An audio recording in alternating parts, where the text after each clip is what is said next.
There is a moment, and most of you have lived it, where someone you deeply cared about pulled away. Maybe it was gradual, a slow cooling of warmth you once took for granted.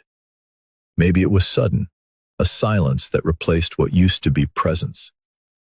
And in that moment, the mind does what untrained minds always do.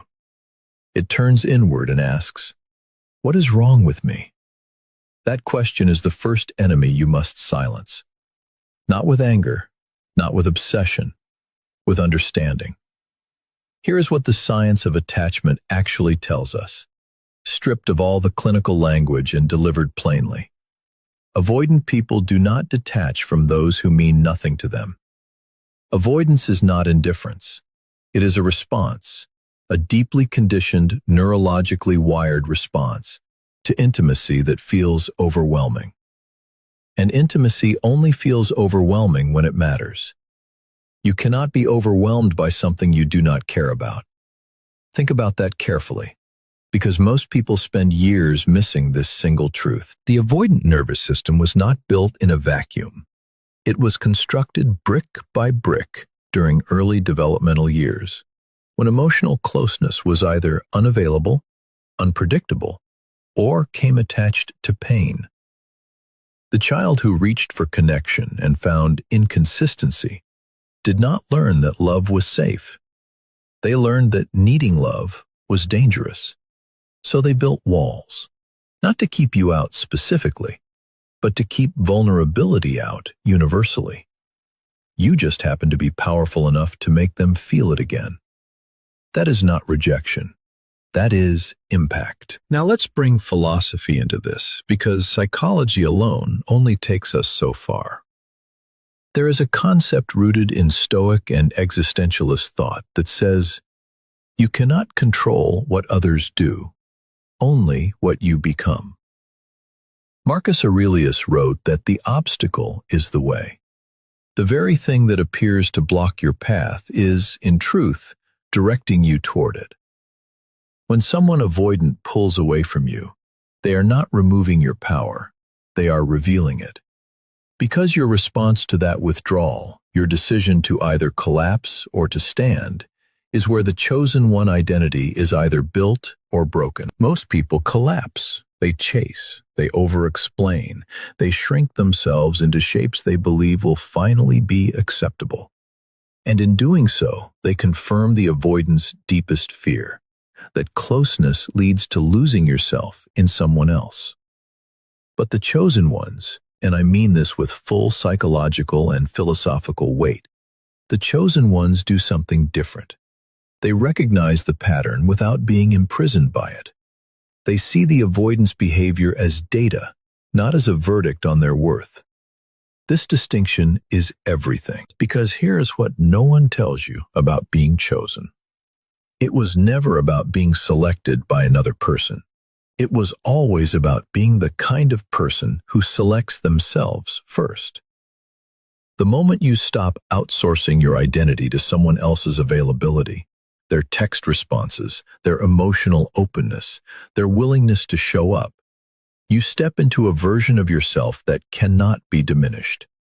Not by silence, not by withdrawal, not by the very people who once made you question your value. The enemy was never the avoidant person across from you. The enemy was the version of you that believed their distance meant your inadequacy. Silence that enemy, and you silence all the others. Because every external battle you fight is a reflection of an internal one you have not yet finished. You were not abandoned. You were redirected toward yourself, toward your strength, toward the kind of clarity that only comes when you stop waiting for someone else to tell you who you are. Let's talk about enemies. Not the dramatic, cinematic kind, though some of you have those too. I'm talking about the quieter ones. The ones who doubted you out loud. The ones who whispered about you when you were building. The ones who withdrew their love to see if you would come running. The ones living inside your own skull at 2 a.m, replaying every moment you weren't enough. Those are your real enemies. And here's the uncomfortable truth most motivational conversations avoid. You cannot silence them by fighting them. You silence them by becoming someone they no longer have power over.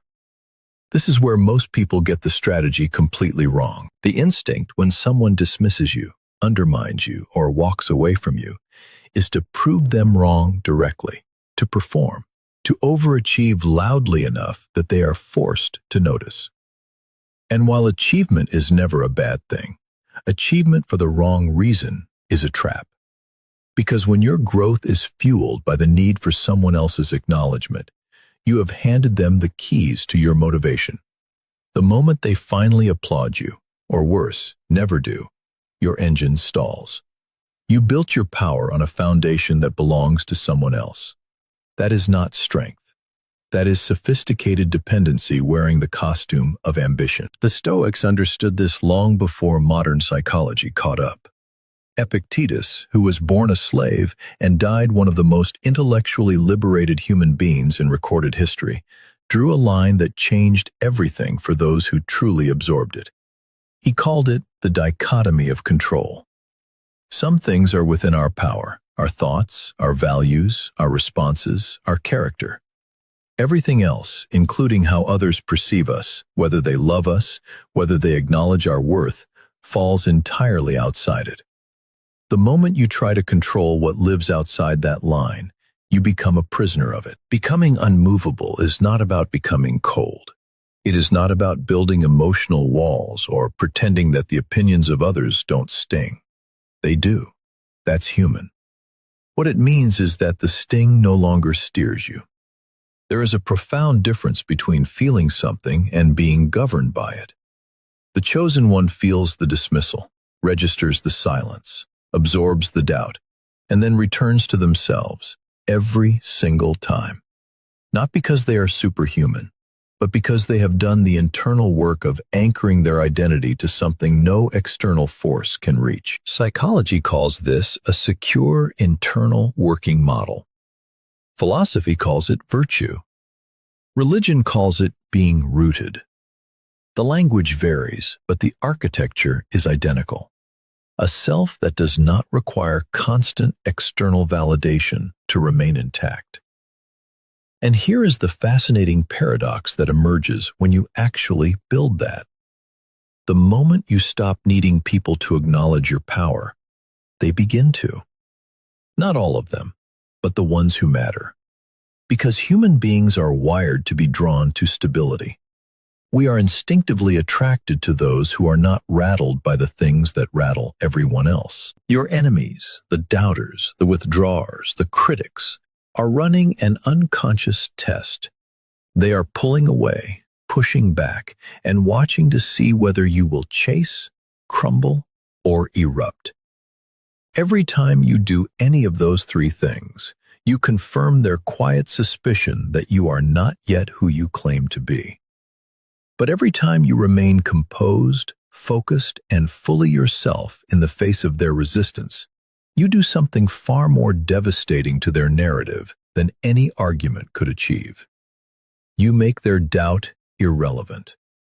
This is the ultimate act of silencing an enemy, not through retaliation, not through public victory, not through proving them wrong with a highlight reel, but through the quiet, undeniable evidence of a person who simply could not be broken.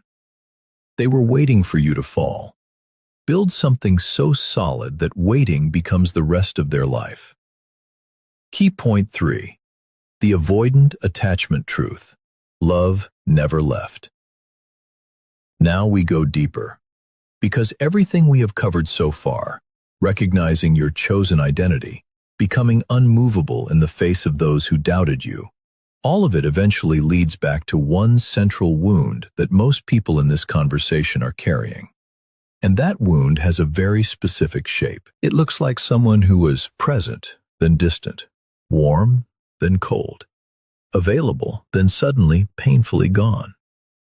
And the question that wound keeps asking, long after the person has left the room, is this: did they ever really love me at all? The answer is yes. And understanding why that answer is yes will change the way you see yourself forever. Attachment theory, developed by John Bowlby and later expanded by researchers like Mary Ainsworth, gives us one of the most precise maps we have ever had for understanding human emotional behavior. At its core, it tells us this: the way we learn to connect with our earliest caregivers becomes the template through which we experience all future intimacy. Not a suggestion, a template, wired into the nervous system before we had the language to question it. The avoidant attachment style, what researchers formally call dismissive avoidant, develops in environments where emotional expression was consistently met with withdrawal, dismissal, or discomfort. The child who cried and was told to stop. The child who reached for warmth and received practicality instead. The child who learned, through repetition, that needing people out loud was a liability. Over time, that child's nervous system built an extraordinary defense mechanism: deactivation. The ability to dial down emotional awareness, to suppress the felt experience of longing, to function as though connection is optional rather than essential. But here is what that defense mechanism cannot do. It cannot erase the attachment itself. Brain imaging studies have shown something remarkable about avoidant individuals in relationships. When exposed to stimuli related to their partners, a photograph, a voice, a memory, their emotional response systems activate in the same way as anyone else's. The longing is present. The attachment is real. What differs is that a secondary neural process fires almost simultaneously, suppressing the conscious awareness of that feeling before it can surface as behavior. They feel it. They just cannot, or will not, let themselves know they feel it. This is not a manipulation. This is not a game. This is a person whose earliest experiences taught them that feeling love openly was the most dangerous thing they could do. And so they became architects of distance, not because they wanted to be alone, but because closeness to their nervous system reads as a threat to survival. Now bring this back to you. Bring this back to every moment you sat with your phone, wondering why they pulled away. Every moment you replayed the last conversation, looking for what you did wrong. Every moment you shrank, adjusted, performed a quieter version of yourself, hoping it would finally feel safe enough for them to stay. You were not imagining the connection. You were not inventing the love. You were simply loving someone who had been taught that receiving love was a form of losing control, and who had spent a lifetime becoming very, very good at maintaining it. This understanding is not an invitation to excuse poor behavior or to remain in dynamics that diminish you. Let me be clear about that. What it is liberation. Because when you understand the architecture of avoidance, you stop internalizing their distance as your deficiency. Their withdrawal was never a referendum on your worth. It was a confession of their wound. And you cannot heal someone else's wound by bleeding alongside them. The love was always real. The only question now is whether you love yourself enough to stop waiting for them to admit it. Everything we have built in this conversation has been leading here. Because the first three truths, knowing you were chosen, becoming unmovable, understanding that the avoidance love never actually left, none of them reach their full potential until you do something with them. Understanding without action is just sophisticated suffering. And the chosen one does not suffer sophisticatedly. They transform. So let's talk about what transformation actually looks like in practice. Not the version sold to you in highlight reels and motivational montages, the real version. The one that happens quietly, consistently, and almost invisibly until suddenly it doesn't. There is a psychological principle called the scarcity effect, rooted in both behavioral economics and social psychology, that explains something most people experience but very few consciously understand. Human beings assign higher value to what is less available. This is not a flaw in our thinking. It is a deeply embedded survival mechanism. We are wired to pursue what might be lost and to take for granted what is guaranteed, which means that the moment you became endlessly available, emotionally, energetically, attentionally, to someone who was avoidant, you inadvertently triggered the very mechanism that made them pull further away. You became, in the language of their nervous system, safe to lose. The reversal of that dynamic does not begin with strategy. It begins with something far more powerful and far more difficult. It begins with genuine indifference to the outcome. And that indifference can only be real when it is rooted in self-worth so solid that no single person's presence or absence can destabilize it. This is what separates a tactic from a transformation. Tactics can be sensed. Authenticity cannot be faked. And avoidant individuals who have spent their entire lives reading the emotional temperature of rooms to protect themselves are among the most sensitive detectors of inauthenticity that exist. If you are playing a game, they will know.